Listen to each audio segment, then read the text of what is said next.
Dostoevsky की writing की खूबसूरती ये है कि जब भी वो किसी कैरेक्टर को इंट्रोड्यूस करता है, he doesn't completely unfurls the character in front of you if you are perceptive enough.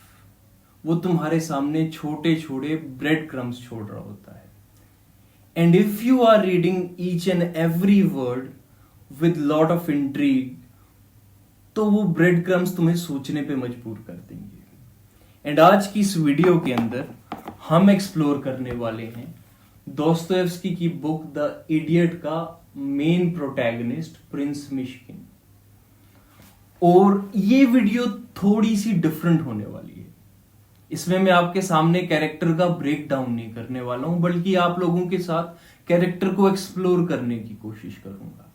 इसमें कोई स्पॉयलर्स नहीं है, बस द वेरी फर्स्ट 2 चैप्टर्स के साथ प्रिंस मिश्किन की इंट्रोडक्शन को समझने की कोशिश की जा रही है. And I am lucky enough कि इससे पहले मैंने कोई वीडियो ऐसे या किसी तरह की भी कोई वीडियो ब्रेकडाउन नहीं देखी है इस बुक की. So it is a complete fresh thing to me. Now there was this one line in the very first chapter जो मुझे बहुत इंट्रीगिंग लगी. Let me read that line to you. The willingness of the fair-haired young man in the Swiss cloak to answer every question from his swarthy neighbor was remarkable. And अभी यहां पे इस word पे emphasis डालने की जरूरत है. And he appeared to have no inkling of the utter casual, inappropriate and idle nature of some of the questions. अब ये जो वर्ड है यहां पे ही appeared, that is very important and you would understand why. See, जब हम Prince Miskin से यहां इंट्रोड्यूस हो रहे हैं, हम देख रहे हैं एक ऐसा इंसान जो अगर हमसे रियल लाइफ में मिलेगा, हम उससे थोड़े से क्लोज होंगे, तो हम अपनी लैंग्वेज में बोलेंगे यार ये इंसान काफी भोला है, इसको अपने आसपास के लोगों के अंदर की चालाकी समझ नहीं आती है, इसको तो कोई भी ठग लेगा. And somewhere that would be called properly in an articulate manner कि ये एक नाइवली इनोसेंट इंसान है. जो पहली अपीयरेंस आपके सामने दोस्तोयेव्स्की रख रहा है प्रिंस मिश्किन की, वो ये है. बिकॉज जब आप उसको देख रहे हो तो थोड़ी हैरानी भी होती है कि ये इंसान सामने वाले की इंटेंशन नहीं देख रहा इनअप्रोप्रिएट वे से उसके ऊपर जैब्स लेने की. सामने वाला इंसान थोड़ा फन कर रहा है, शायद इसको समझ नहीं आ रहा कि इसके मजे लिए जाने की कोशिश हो रही है. नाउ एट दिस पॉइंट एक इंसान ये नोशन बना सकता है कि ये थोड़ा सा भोला किस्म का इंसान है. एंड इस भोले किस्म के इंसान से एक थॉट और आता है मन के अंदर कि because funnily enough Prince Miskin नाम है इस इंसान का, एंड प्रिंस से मेरे को याद आता है नाम निकोलो माकियावेली का, जिसने प्रिंस लिखी है. उसने ये बात कही थी कि, and I don't know, I am not sure here, but I heard it in some video ऐसे which is a very credible channel, horses, कि Machiavelli considered Jesus Christ as someone जो अपनी इनोसेंस की वजह से वहां पहुंचा उस क्रॉस पे, जिस क्रॉस पे वो पहुंचा. And for some reason it made me think from that perspective कि अगर प्रिंस मिश्किन इतना भोला है और इसको इस इंसान के जैब समझ नहीं आ रहे हैं, तो आगे जाके इसका क्या होने वाला है. Because we have to understand this कि प्रिंस मिश्किन का बैकग्राउंड जब देख रहे हो तो वो एक सैनिटोरियम से वापस आ रहा है एपिलेप्सी के ट्रीटमेंट के बाद. वो जिस कल्चर के अंदर जा रहा है उसको कुछ याद नहीं है कि रशिया में चीजें कैसे वर्क करती हैं. और the very funny and absurd thing that might be here is कि वो सामने वाले इंसान को जानता भी नहीं है, बट उसके सामने बिल्कुल एक खुली किताब की तरह अपने आप को प्रेजेंट कर रहे हैं. कंप्लीट अटर ऑनेस्टी के साथ उसके सामने अपने आप को पोर्ट्रे कर रहा है. Now this is a very child like honesty. बचपन में जब बच्चे ऐसे बिहेव करते हैं लोगों के सामने तो उनको बड़े कहते हैं कि पहले इंसान को देखा करो, एकदम से ट्रस्ट मत कर लिया करो, you have to be a little wary, because obviously you don't know कि तुम्हारे सामने जो इंसान मीठा बन रहा है वो कैसा होगा, तो तुम एक बैरियर रखते हो, एकदम से अपना ट्रस्ट नहीं दे देते हो। And as far as I could read, मुझे ऐसा लगा कि Prince Myshkin isn't considering that, but eventually जब प्रिंस मिश्किन का कैरेक्टर अनफर्ल हो रहा होता है आगे जाके दूसरे चैप्टर तक, तो कुछ और चीजें भी सामने आना शुरू होती हैं। Now the second point which appears here, पहले चैप्टर के अंदर भी, कि कुछ पॉइंट के बाद जो उसके सामने वाला कैरेक्टर है, he is also very fascinated कि ये इंसान इतनी ऑनेस्टी के साथ कैसे बोलता जा रहा है। और अगर आप दूसरे चैप्टर में भी जाके देखोगे तो जब वो जनरल येपाचिन के घर जाता है तो उसके वहां जो वर्कर है, जो सर्वेंट है, जब वो उससे भी बात कर रहे हैं तो उस सर्वेंट को भी उसका बात करने का तरीका बहुत अब्सर्ड लगता है कि ये इंसान इतना कैजुअली कैसे बात कर रहे हैं। If you read between the lines you will feel that कि ये सर्वेंट भी थोड़ा सा अजीब फील कर रहे हैं कि this person is talking so casually to me, and बिल्कुल ब्लंट ऑनेस्टी के साथ बात कर रहे हैं। What is going on here? But here is the thing, when you see this person talking in this way with all the honesty, there comes a point जहां सामने वाला इंसान भी अपने गार्ड्स लो कर देता है, because when we see this person with this innocence and honesty, there might be some reason ki, and maybe this is my honesty, there might be some reason कि रोगोजिन उसको अपने घर पे इनवाइट करता है, उसको बोलता है I'll catch you up later। तुम आगे जाके देखोगे जब वो जनरल येपाचिन के साथ भी बात कर रहा है वहां पे भी उसका कोई प्रीटेंस नहीं आ रहा। जनरल येपाचिन के साथ वो ब्लंट ऑनेस्टी के साथ बात कर रहा है, उसको सब कुछ बता रहा है और उसको ये भी बता रहा है कि उसको क्या लगता है कि जनरल येपाचिन अपने माइंड में क्या सोच रहा होगा। And I feel because of that honesty वो सामने वाले के भी गार्ड्स लोअर कर देता है। एंड जनरल येपाचिन तक जाते जाते मुझे ये लगना शुरू हो रहा था कि may be he is not that naive, it isn't that कि वो ब्लंटली ट्रस्ट कर रहा है सामने वाले इंसान पे, बिकॉज उसको लगता है कि दुनिया बहुत ही प्योर है, हर एक इंसान गुड इंटेंशन के साथ है, but there is something else going on here. Because उस पॉइंट पर जाके जब वो येपाचिन से बात कर रहा है तो कुछ पॉइंट तक अंडरस्टैंडिंग आ रही है कि वो सामने वाले इंसान के शायद इंटेंशंस और एक्सप्रेशन भी पढ़ पाता है, but because of some reason that I still can't understand, वो ऑनेस्टी ही प्रेफर करता है।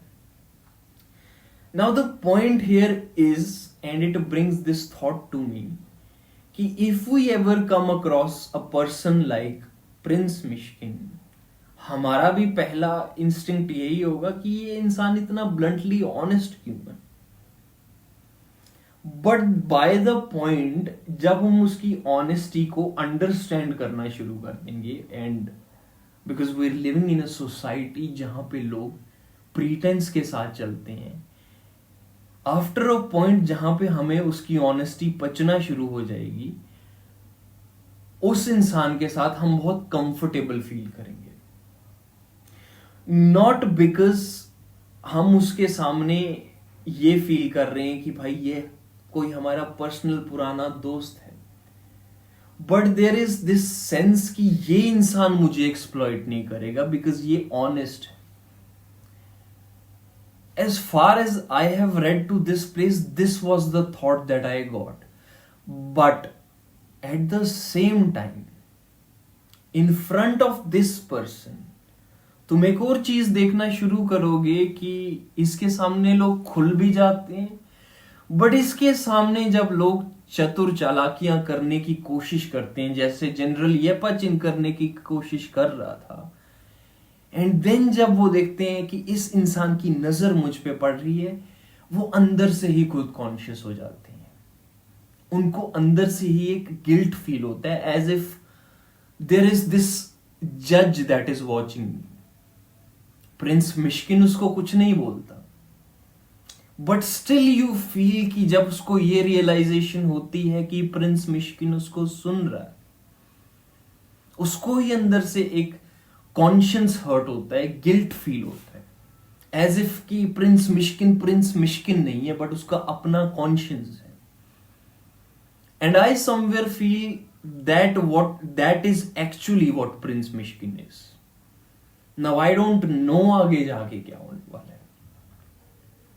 There is a possibility, and please don't spoil it for me. You can, because classics are meant to be spoiled, but still there is a possibility कि Prince Mishkin आगे जाके बहुत ज्यादा exploit हो.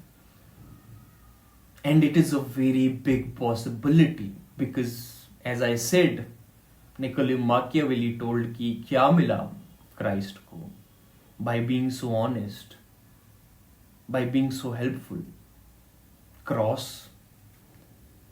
And that is the question here कि Prince Mishkin को क्या मिलेगा इतनी honesty के साथ.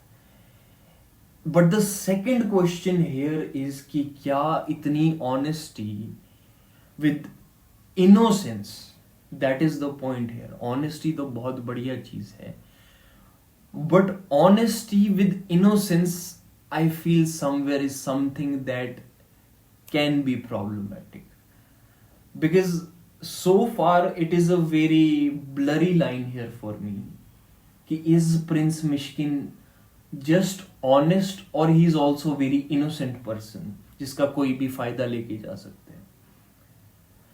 क्योंकि मेरा फेथ ये है, you can be honest but at the same time you should be able to contend with the people around you जो तुम्हारा फायदा लेने की कोशिश कर सकती हैं. And that is my quest here.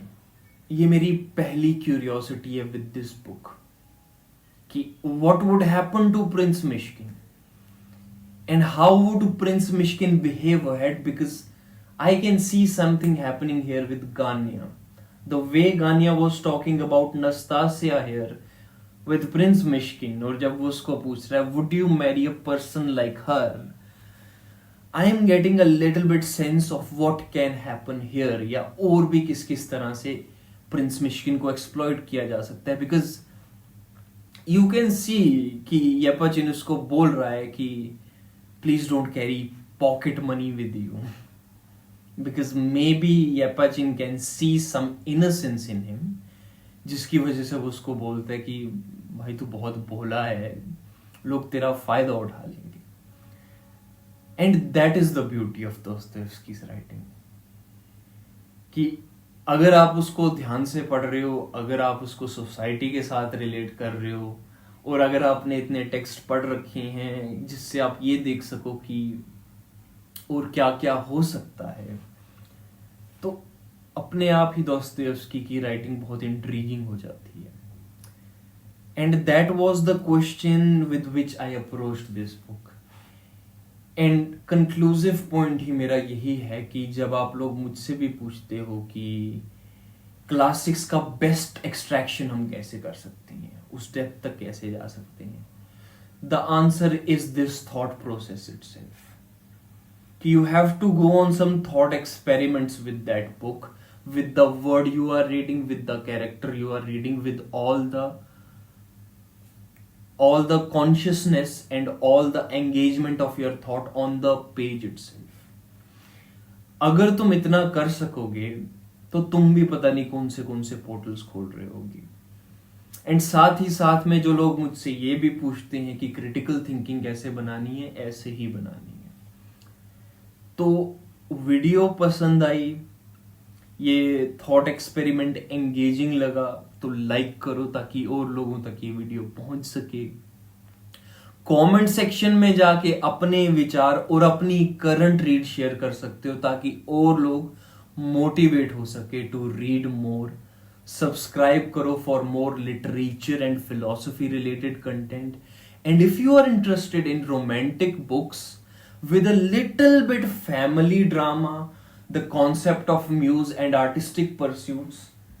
मेरी book The Portrait of Eternal Passion is meant for you. The link is down in the description below. Go give it a check. I'll see you in the next video. Till then, enjoy your life in the best possible ways. Be reasonable, read more, and peace.